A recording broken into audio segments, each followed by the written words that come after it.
That's interesting. It's not only for your just so there's many people today's book for this college also some speakers and there's most of them. What's on there? This in place I don't my sister is issue has not we don't know I don't know when we do it, see what's here. It's we're talking about gas, here we go, and I just cautions using their lately. What pictures? Only. Sure. That's all they did was to care. Right. We'll see. I had to hit on the chain. Because it's the what? No. Pain. Thank you. Yes. Okay. Do a full one.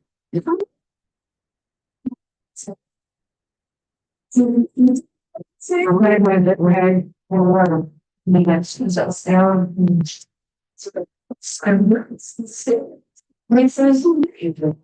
no person.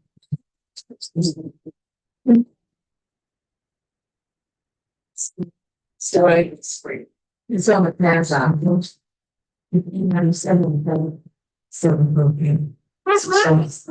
This actual transitions out and still say that for the nation. They actually you must pay the issue for certain transitions. You never even like it.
Stop. It's a principle I may be confused about would be able for getting your dealing slides to the community. Yeah, I like this. It's wonderful.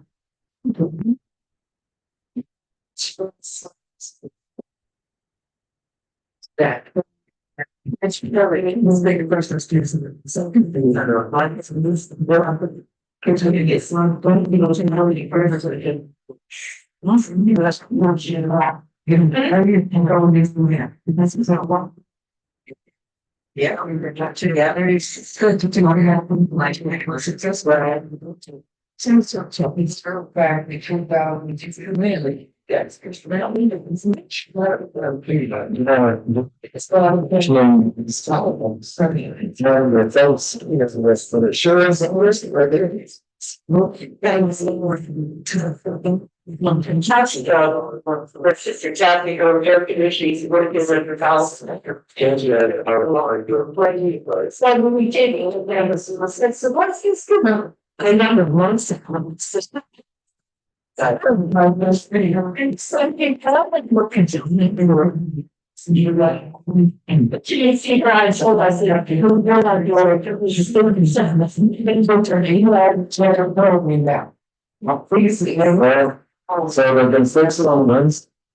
She had, so she had something, she had, it's usually trust her, so she called down, he said, they're sitting at the she was person that's for tears and jewelry, that's good, so you're interested, something not easy, the man that you wait, they're not restorated, maybe. And then one day, all of a sudden, there were air conditioning. And then in the middle of the night, they started working again. I was somewhere there, so I'm sick. Yesterday, in the middle of the day, it's not again, so it must be when the temperatures reach a certain point and it gets overheated. There's something that's looks like it's something, but that's not. You know, your lips, she's probably looked at this until the expert comes because she did somebody else and she doesn't know whether they would know glasses to her. It's way the year. It's really how you like tell. It was well. I want to take a chair off the back. It's also a working yard. Just the nice things. These numbers, yes, begin such a few years as much learn that if you were yes, yes. He's a year where he left my son and he went to the shower before he locked and I met up doing service to the birds. I was so it was working. I had been with the farm for history with him. Oh yeah, it's like there's mine and I wanted to go for that when she left me. And she comes. It's working out. You must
or so what that. Good morning, bro. Why is first worst thing between the work? Okay. That's just regulars, servers, Muslims and friends. Regulars, it's a lot of the big, they're from work there. So.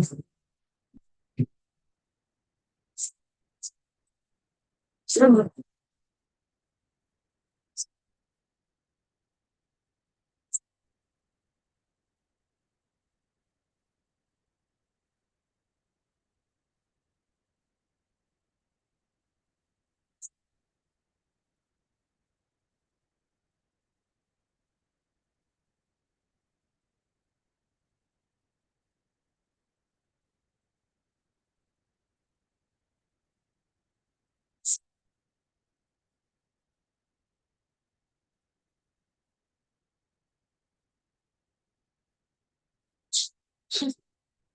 So do it ever rather now is now that's nice into the house one because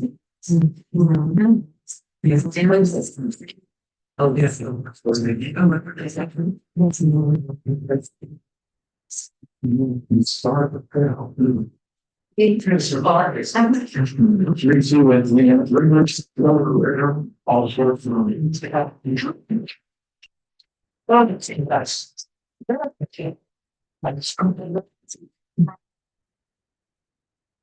Same with good fine woman now. Talking now agreeing. It's so far. Patriotic, very nice. Dear, yeah, definitely even that. So fine. Well, I'm going to tell you, gentlemen, that things of things. That's what I was doing. I should get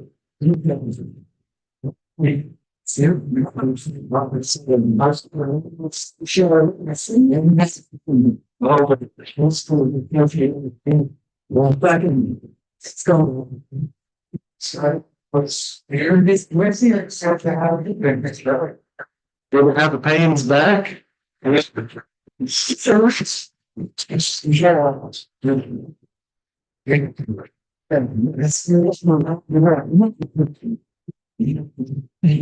all right, so we're covering the book of Genesis, and one is our teacher here, but he needed somebody to work for a couple of weeks now. Lots of things out there, having family, and now he's down in Tampa this week.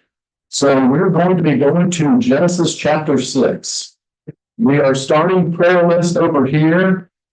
Please add anybody that we could pray for. And it should end up over here with John in the end, and we'll do a prayer for anybody who has prayer needs at the end of class. Okay. So once again, Genesis chapter 6. Now just going back, what have we done in the last few chapters? In chapter 4, we talked about the story of Cain and Abel. Okay. Now, at that time, there was, depending on how you interpret Genesis, there was only Adam's line, and not yet maybe Cain or Abel's lines. But we had that incident with Cain and Abel.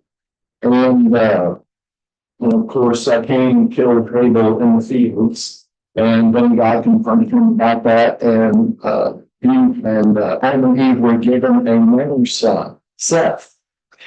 And we talked about in the last chapter, we talked a little bit about Seth's progeny, and we talked about Cain's progeny. And in the last chapter, it also covered the ages that these people were living back. Adam lived over 900 years. Then a lot of them that lived at least 800 years. So it was a very different time. The pre-flood history of mankind, very, very different. And we're going to wrap it today. And just before the flood, chapter 6 just ends just before the flood. Talking about how more things on how it was different and what was written back then. We don't have very much. Do have is very interesting. Okay.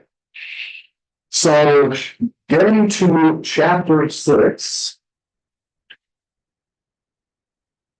Open up my Bible. We're going to read the first 2 verses in chapter 6. Now it came to pass, and I'm reading from the New King James Version, when men began to multiply on the face of the earth, and daughters were born to them, that the sons of God saw the daughters of men, that they were beautiful, and they took wives for themselves of all whom they chose. Okay. This phrase, it came to pass, I love this phrase in the Bible.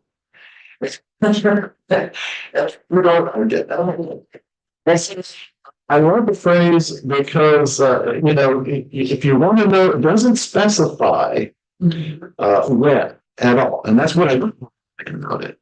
But we know that at some point, men began to multiply on the face of the earth. Now, so at this time, we've got Adam's line, we've got Seth's line, we've got Cain's line.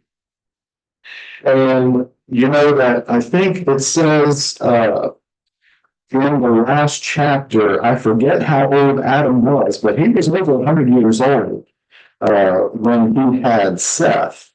Let's see, as for Seth, and Adam knew his wife again and bore him. Okay. He lived 930 years. He lived 930 years, but it actually says He was 130 when Seth was born. He was 130 years, right, when Seth was born. So that took a while. Right? So if you remember that the beginning was when Adam was there. So it's 130 years there later. There's really not a lot of people around. So we know it's not closer to then. We can't identify when this actually was, but in the Bible, when they want to say, well, something happened, one of the phrases that they'll typically use is, it came to pass. I like that. That's why I like it, because it's a very poetic way of saying that. Hey, something happened. Well, this happened. And I'm not going to tell you when it happened. Now, the book of Genesis. Is he an eyewitness? No, he's not. So when he's how is he being given this vision? Is God just talking to him directly? Can he give this, or is it just inspiration? Download. Well, we don't really know that for sure either, right? But he has this information. He writes it down, and that's how he states it. And it came to pass. Okay. The sons of God saw the daughters of men, and they were beautiful, and they took wives for themselves of all whom they chose. Okay. So this is how the wives were selected at this time, at least for the people that the scriptures are talking about. Okay. How are wives selected today? Is this different from, is it different from, is it the same one? Is that, no, it's not the same one. They see that beautiful, and they say, we're interested in it. Okay, there's more to it than that. Would you counsel your children? We have experienced people in this room, parents of children, some parents who will eventually be counseling their children on who they should be picking or what they should be looking for. Hopefully that education begins at a very early age. But what would we counsel? Yes. Beauty's not always on the outside. To look for the beauty that's on the inside. Mm-hmm. Now, aren't there scriptures that tell women how they should, who recalls where those scriptures are? Second Peter. Okay. Do you have that? Can you look that up for us? Okay. So, when it comes to how wives are selected, when you read these verses, we're talking about the sons of God versus the daughters of men in just a second. But what is the implication of these unions? What's that? Sure. Well, you're right. Which one can you? That's one. The implication. That's stable, right? That's different. The wives of the godly saw they weren't godly women, they were pure. And they were. Okay. So weren't godly women? Yes, ma'am. Well, I know it sounds maybe funny, but I do pray for Autumn. When time for her to get married, man is a believer. Her life is the first thing, and mine is a God first. Mm-hmm. And I do also mention that to her. I said that when time for you to organize the day, you're gonna date Christian men. Mm-hmm. Well, I have to kind of plant and see on it what kind of things that she's looking for. Okay. So then I'm go out after just anybody. Make sure he's a Christian man. His priority is God first. God first. Yes. That's what I think. That is number one. Yes, sir. I think before you seek to find a spouse, you need to become somebody's potential $1 million spouse. Mm-hmm. The search for a spouse begins with the person in the mirror. Yeah. And you being the kind of person that would be great to be married to, then you seek to find somebody who's your match. Yeah. Ian has a song called More Than Me. And it is a very interesting take would have been good in John's class when he had his class about marriage. You want to marry somebody who loves somebody more than you, Yes. It's the Lord. But you first need to love the Lord more than anybody else and anything else. Then find somebody who has that same spirit. Okay, all right, very good point there. Let me expound on him and I'll get you in just a second. So we're saying, hey, before you start looking around and judging what's going to be your life, you have to get your priorities in order first. If a person has their priorities in order, then they're going to know, just like it says in Romans 12, be transformed by the renewing of your mind, then you'll be able to test and approve what God's will is. So if you get your mind in the right place, you know what to look for, and you know what not to look for as well. Yes, ma'am. Well, Matthew he was over 30 years old before he found his wife. Okay. And he kept, where do I find a wife? I said, well, look at church. There's got to be somebody somewhere in church that God's got ready for you. But, it was mid-30s before he and Wayne got married. And it's like, he kept, should I go looking at the bars? I said, I would recommend that. That's good. But bars and later, successful. So, when I was in the bar, so things worked out. So I try to get my children to understand that first person you must love is yourself. And that's what God in yourself. Because unless you love yourself, you're not. When you find somebody else, they may be do the same thing, trying to find love in the wrong places. So the first thing you must understand in any relationship is love yourself first. And ask God to be your guide to that next person, whoever they come in life. Because the young people today are not thinking in the sense I thought 50 years ago about someone.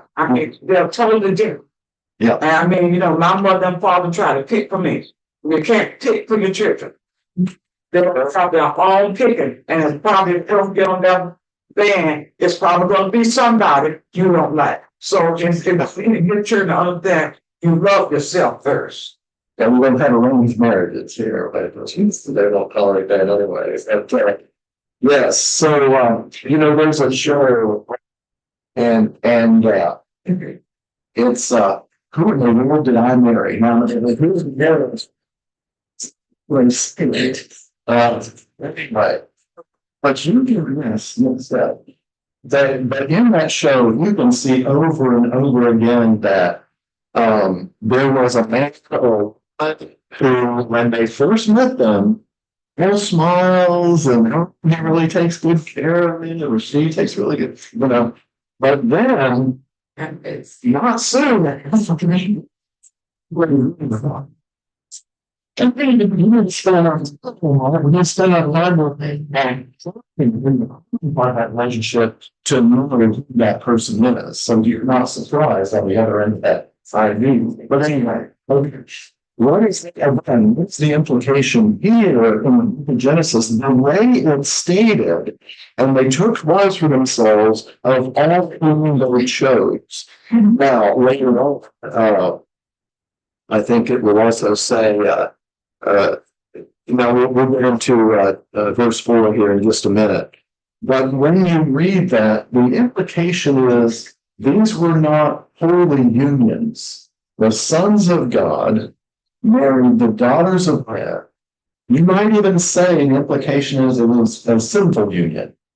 They should not have done that. Replicating the original sin of Eve. It's like that marrying the son of God marrying the look of this kind of like the repeating the original son Eve. Sin of Eve. Right? Marrying. Well, okay, so that's one of the things about it. We'll get to that, we'll handle that in just a minute, because we're going to talk about what this means, sons of God versus daughters of men. Well, that time the God only created two persons. we not, I get, how to say, that German art body. I cannot say that. I know what I want to say, but it's not coming out with the English. Okay. But the time, you don't have no other choice to make it, producing human more, God can multiply. God give a permission, and brothers and sisters say, you have to do that too, multiply. Because it's not like nowadays. Okay. I don't consider that as a sin, because that's what God gave us the permission to do that. Earlier on, Right. Right. you didn't really have much choice. I mean, somebody had a daughter, and so Seth, who did he marry? Who was his wife? We weren't to that. But what we're saying, what the Bible says here, and it came to pass when men began to multiply up the face of the earth. We get the impression that they did have a choice at this time. They finally, it came to a time when they had a choice and they didn't choose well. Right? They chose because of beauty rather than godliness. Right? Yes. It's down to how you interpret who's the daughters of God, the daughters of men. And if everybody came from Adam, who God made, aren't we all daughters of God and sons of God? Let's tamper that. That's right. So, yes. I'm wondering if when they say daughters of men, Yes. is there an absence of the fathers teaching their daughters to be daughters? Yes. It's like not just being promiscuous, but in terms of, I guess, right versus wrong. What is it? 1 Peter chapter 3 when it talks about what wives it should be. I was looking at that verse, where the women preparing themselves to be Christian mothers or Christian wives, and not saying that were the men doing that or not, but I'm wondering if that was a possibility too. Okay. Thank you for reminding me. Can you read that verse? I can, and glad to be wrong. It's 1 Peter, not 2 Peter. Okay. Because the Bible is right. Anyways. When Dan is wrong, he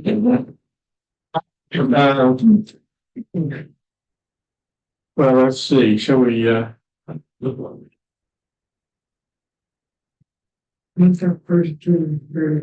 Bob, in chapter 2, 23, 24, and 25, I'm not going to read it, but Peter is addressing some important concepts. And then in 3, verse 1, wives, likewise. So that's referring back to, and that's why I said that. Okay. Be submissive to your own husbands. Your own husbands. That even if some do not obey the word, they without a word may be won by the conduct of their wives. When they observe your chaste conduct accompanied by fear or reverence or respect or that. Do not let your adornment be merely outward arranging of the hair, wearing of gold, or putting on fine apparel. Rather, let it be the hidden person of the heart. That's a mental attitude. With the incorruptible beauty of a gentle and quiet spirit, which is very precious in the sight of God. For in this manner, in former times, the holy women who trusted in God also adorned themselves, being submissive to their own husbands, as Sarah obeyed Abraham, calling him Lord, whose daughters you are, if you do good and are not afraid with any terror. And I'll make an observation. We have some folks here, along with my wife, who go to Louisville Correctional. And those women are very challenging women. 4 have been immersed into Christ for the remission of their sins. And I'm told that 3 or more are pending and desire to do that. The reason for referencing this is these gentlemen are what Peter is describing here in chapter 3, aren't they? That with their quiet demeanor and parenting classes, and the women at Lowell have found these Christian women are attractive. When can I be baptized? It's such power there, because us men, we want to sit down and have Bible study. And say, now you got to do this and this and this. And these women are drawn to Christ through godly women. A little more damn than you need. Still, make that. Yeah, just information. So I guess the implication, of what you're saying is they were taught in the right ways, maybe taught the ways of God by godly men, or not.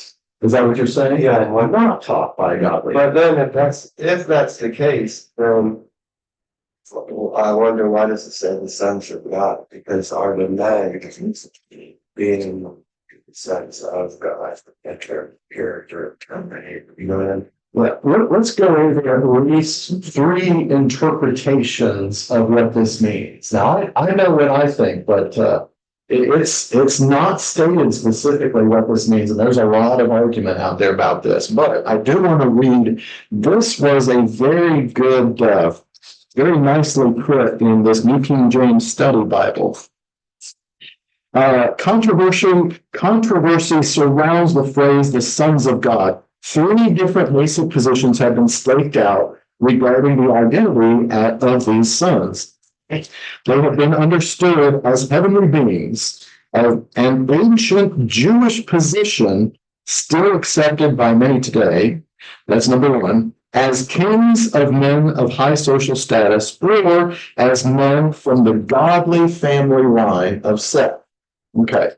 Favoring their identity as heavenly beings, likely angels, is the fact that elsewhere in the Old Testament, the phrase sons of God refers only to heavenly creatures, and it mentions some Job verses right here. And the New Testament refers to fallen angels. Those who accept this view hold that the sin that prompted God's anger in this passage was a violation of Genesis 2:24. Brought about by sexual relations between human and angelic beings, resulting in the creation of the Nephilim. Now, in the New King James Version, we're going to read verses 3 and 4 in just a minute here. In the New King James, it says giants. But if you're reading from the NIV, it says Nephilim. And Nephilim, what that means is fallen. What does it mean? It means Mine, I have a translation. fallen ones. Giants. Or Mine giants. says 4 giants. Yeah, so it said giants one way, it says Nephilim the other way. Nephilim is supposedly means fallen ones. Okay. Those who accept this view hold that sin that prompted God's anger, but this view has its difficulties. For instance, Jesus indicated that angels do not marry, and Paul used the phrase sons of God to refer to godly people, not angels. The view that the sons of God are kings or aristocrats is supported by the fact that common Hebrew word for God is sometimes applied to persons who have great social power. Advocates of this position say that the daughters of men were people of lower social status. Thus, the passage is thought to indicate possible abuse of lower-class women by licentious men of privilege. Interpreters who take this view do not necessarily connect the Nephilim with these marriages. And then the third position is the most popular view among evangelical Christians. It assumes that the sons of God were descendants of godly Seth, while the daughters of men were descendants of ungodly Cain. Assuming the descendants of both men followed the moral examples set by their respective forefathers. The union of these two spiritually incompatible lines was contradictory to God's will and resulted in the total corruption of humanity represented by the Nephilim. So those are the 3 positions. Does anybody need clarification? Is that also what they call the Watchers? The Watchers. I'm not familiar with that. See, but it's the Watchers were what they call the sons of rebel angels. They would watch. They would watch. They took the form of men, but they had sexual relations the foot that they call the one there. Oh, well, I'm not familiar with them. I'll have to follow up with you later. Okay, so there's three positions. I'd have to say that I tend toward the last position. The sons of God, I think, refers to the Seth line. That's what makes the most sense to me. What do you guys think of that? Does that make sense to you? Yes, sir. Well, in any case, we're all descendants of Noah and his family, Yeah. because God took care of this problem in a lot of ways. All right.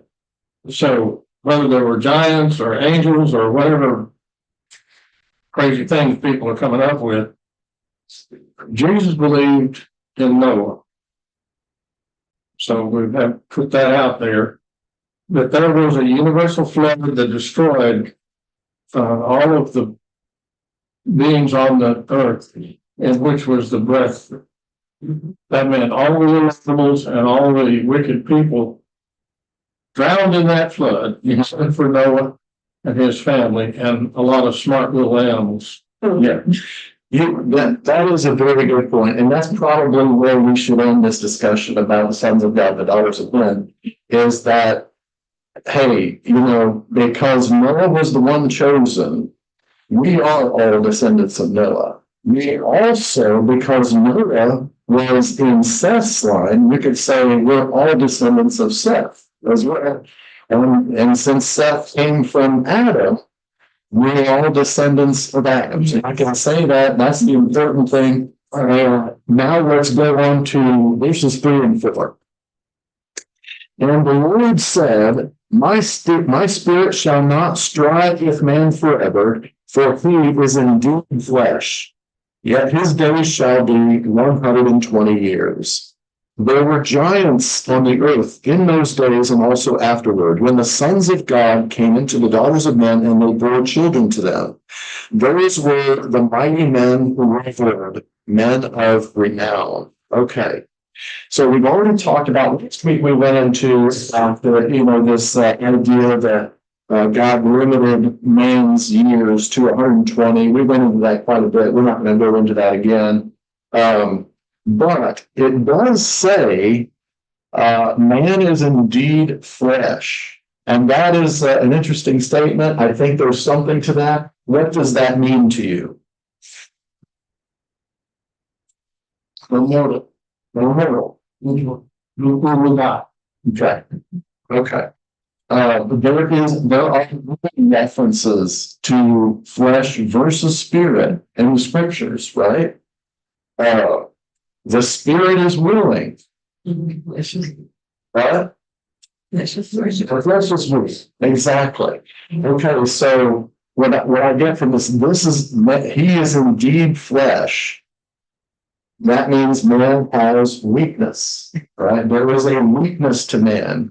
And my heart, my spirit shall not strive with man forever.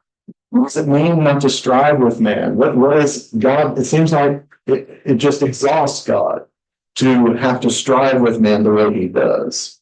And he says he is indeed flesh. And there's this implication that flesh is weak. How is flesh weak? Vulnerable. What's that? Vulnerable. Vulnerable. Okay. That is not very specific. It's not immortal. He's not immortal. Okay. He's sinful. He's sinful. Yes. And, why is man so given to sin? Okay. So we read on. Okay. Then the Lord saw that the wickedness of man was great in the earth, and that every intent of the thoughts of his heart was only evil continually. Okay? So, in the verse before, or the verses before, man is indeed flesh. And we said it's vulnerable, sinful. And here, God, who is talking with Noah, well, actually, at this point, he's not, but he will say something very similar to Noah. in the scriptures, it shares his thoughts with us that the intent of the thoughts of his heart was only evil continually. What is heart symbolic of? When the heart is mentioned here, it's mine. Okay. Okay. Anything else? Your affections are included in that. Your affections? Your allegiance, Your allegiance? heart's result. What does Matthew 6 say?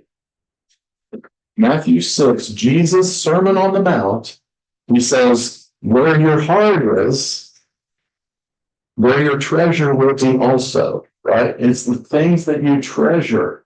So here, the heart, he's saying the heart, the thoughts of his heart was only evil continually. Okay. Man had really corrupted his way. Now, when I read the chapter 5, you can do the addition there, and you can determine how old at the age of mankind from the time Adam was born to the time of the flood. You can do all those calculations. It ends up being about 1,650 years. Now, it might actually technically be 656, 1,656, I don't know, but about 1,650 years. That's all it took. It doesn't seem like a long time. And yet, man had, by that time, man had completely corrupted his ways. Right? Okay. And what did God say? Okay, reading on in verse 6. And the Lord was sorry that he had made man on, and he was grieved in his heart. So the Lord said, I will destroy man whom I have created from the face of the earth, both man and beast, creeping things and birds of the air. For I am sorry I have made them. Devastating verse right there. Hard to even think about. But then there's verse 8. But Noah found grace in the eyes of the Lord. Okay.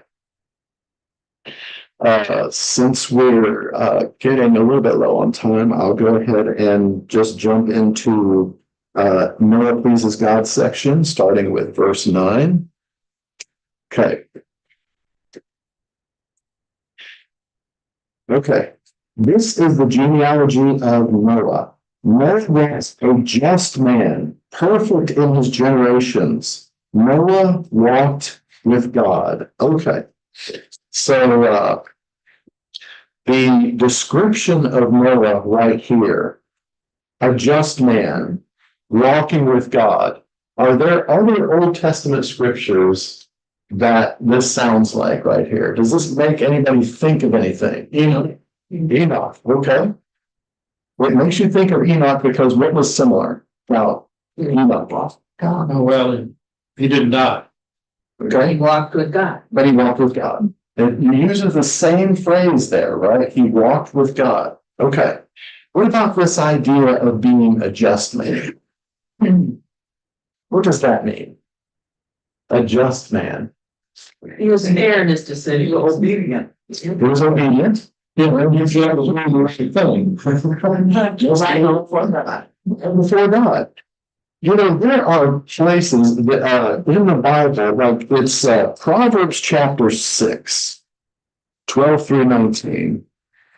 It gives us some insight. There's all kinds of places in the Bible where this idea of being just comes through. But in one of my favorite places is Proverbs chapter 6, as we go 12 through 19. A worthless person, a wicked man, walks with a perverse mouth. He winks with his eyes, he shuffles his feet, he points with his fingers. Perversity is in his heart. He devises evil continually. He sows discord. Therefore his calamity shall come suddenly. Suddenly he shall be broken without remedy. These 6 things the Lord hates. Yes, 7 are an abomination to him. A proud look. Okay. So, first of all, Enoch and Noah, they walk with God. they're not proud of themselves, right? I mean, if you go just the opposite of what God hates, if they're walking with God, they're willing to listen to God. They're humble. They know they need God, right? Walking with God. A lying tongue, honesty, people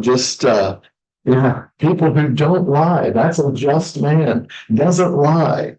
Hands that shed innocent blood.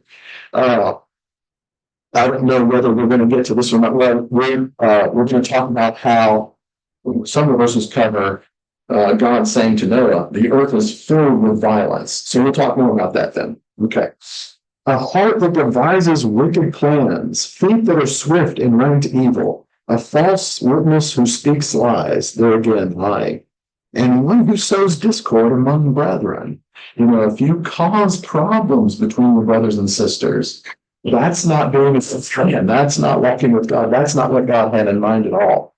But I know that there are other places, it might be in Deuteronomy or other places in the law, where it talks about just scales. Back then, didn't have these, when we're weighing out gold or something valuable and we're making a trade, you could, they had these weights that they would use and say, well, this is how much this weighs. And when it talks about having unjust scales, then that tells me that what they're saying that weight is not what it really is. They're saying it's much lighter. The weight that they're using is much lighter, I guess. But that's what it means for me, to be a just man, to be thinking of others, to never put yourself, your needs, or your wants above what is best for everybody around you, your family, your friends, neighbors, everybody. What does it mean to be a just man? That is something that we should definitely consider. And the verses that I was thinking about in the Old Testament is Micah 6:8. Anybody familiar with that one? Micah 6:8. He has showed you, O man, what is good, and what does the Lord require of you? To act justly, love mercy, and walk humbly with your God. Micah 6:8. Right? So that sounds just like that. Okay. Not the only time in the Bible that we're told to act justly and to walk with God. Okay. Yes, sir. Brief reference, Ezekiel 18, the whole chapter, and in there, God describes fathers and sons, and a wicked father can beget a son who sees his father's wickedness and does the right thing. And the reverse of that, a righteous father can beget a son who does wickedness. Yeah. And so, the bottom line in Ezekiel 18 is each one of us is responsible for our personal conduct in our way. And if we're just, we love God, we respect God, and we do our best to do His will. Yeah. If you're not just, don't blame your father. That's what, and that's the point there. It's, you don't inherit stuff. You choose disobedience or obedience. Yeah. Whether that's the way you're taught or not. You have a conscience. Okay. Something I liked about this was that he was blameless among the people of his time. The people of his time couldn't really blame him for anything. Yeah. Okay. Yeah. That's the way his life was. Yeah. And it surely wasn't what everybody else was around, because God talks about how everybody else around there was on the earth. He was blameless among men. That's a great way to live, right? If you're considering what the decision that you're going to make, do you oftentimes say, well, you know what? I'm going to choose this, because if I choose this, nobody can say anything about it. Nobody can come back later. Let's say there's a dispute about how much something costs. I don't know what a good example of this might be, but if there's a dispute and you say, well, I disagree with that, but I'm going to go ahead and pay the higher price, because that way you can't ever come back and tell me that I wronged you, right? And that's the kind of attitude we should approach with, with our dealings with people, to not give them anything to say. And the same way, if something does come up that they have a question about, And sometimes it is, and it's nothing that you did wrong, but somehow it was taken inaccurately by someone. Go ahead and settle it. Let them know. Bring them to an understanding of what did happen. Don't let that sit there, Right. because that will fester and that will cause heart problems. Yes. Yes, I agree. When you have disagreements with people, don't go out and broadcast it to everybody. Try to fix it. Even if you can't fix it, don't start broadcasting it to the whole world, because now you're creating problems between, not only do you have this issue between you and the other person, but now other people might have that issue just because we broadcast them in a bad light. Okay. Let's move on. We're going to have to finish up here in just a minute. Let's see, where were we? Then we said, and Noah begot 3 sons. This is in Genesis 6, verse 10, Shem, Ham, and Japheth. The earth was also corrupt before God, and the earth was filled with violence. So God looked upon the earth, and indeed it was corrupt, for all flesh had corrupted their way on the earth. And here Noah walked with God, so we had this conversation.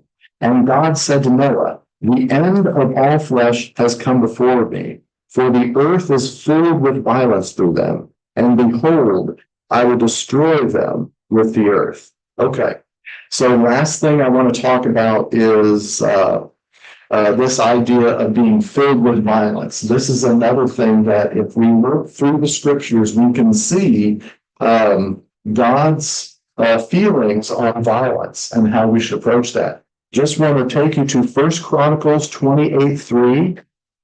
Somebody that loved God and was a man of God, and yet he was not to build God's temple.